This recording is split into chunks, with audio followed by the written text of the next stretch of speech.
Hi, so let's start with the problem in mind. When you have a YouTube channel, this is part of my human in the loop experiment where two things are happening. One is I am looking at how far I can push myself personally in terms of productivity, working with AI, but also the other experiment is how would operations within a media and events business change by trying to create a media and events business as a single person. That's just by way of background. One of the things you need to do in order to influence click through and so on, if you have a YouTube channel, is to start creating better thumbnails that drive those click throughs. The auto generated ones are okay, but in all our experimentation we've done, and there's a separate article to that, I'll link it in this description. When you create your own thumbnails, you do get a better click-through rate. Now, what we've done is we've done a bunch of tests and experiments to see, what kind of shape of thumbnail, and by shape I mean words, design, and so on, improve click-through. And we've used that to train an assistant, and I'm just going to show you how all of that works just at top level. If you are interested in the detail of how it actually works, please drop a line in the comment, because I am collecting information on which areas you would benefit from a more detailed video and which are of less interest. So do drop a comment if you are interested in this. In YouTube, you've got this test and compare function where you can put in 3 thumbnails and it will give you the best one. But generating those thumbnails, again, can be a chore in terms of, getting them right, sticking to brand style guides, and so on. And I'll show you how we've done it in terms of the operational process. So we've got a YouTube folder, and all I'm going to do is literally in here upload the transcript of, in terms of written in Markdown of the video that I just showed you. And that gets loaded into this folder. There is then a make.com scenario that picks that up, runs it through all the various agents, and creates 3 thumbnails to put into that test. And I'll show you the output of that in a second.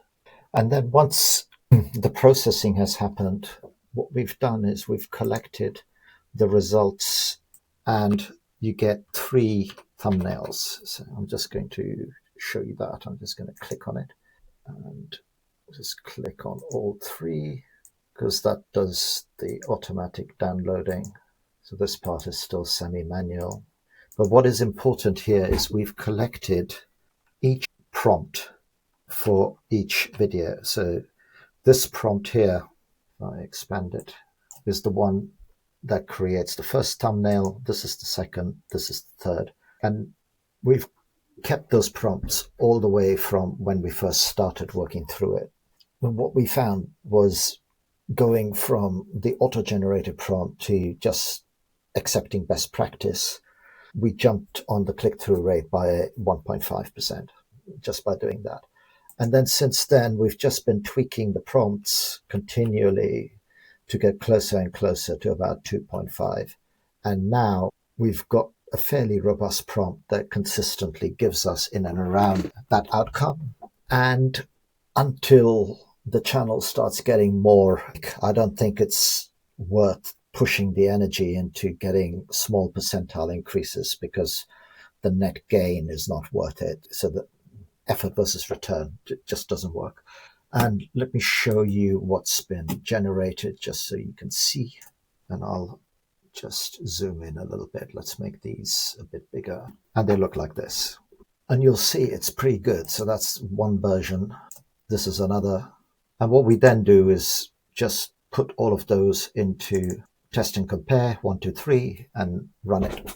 And finish the job by logging which one won, so that over time, we can start analyzing this and getting better and better results. Huge time saving. Already off the bat, a better result, going from 0.5 CTR to 2.5 across the channel that makes a difference. The bulk of the heavy work, which is creating those thumbnails, is done entirely through AI. At a top level, what happens? The transcript goes in, it gets analyzed. An agent pulls 3 key points. Those 3 key points are then used to create 3 different thumbnails, and that is what we use into the test.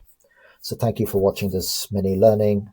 As I said at the top, if you are interested in having more detailed how-tos of how to construct this workflow for your own organization, if you run a YouTube channel, if you feel this will be of benefit, then please drop me a comment. I'm happy to record them if you feel there is a value. Thank you if you've chosen to comment, subscribe, and like. Thank you for following my human in the loop journey, and thank you for watching.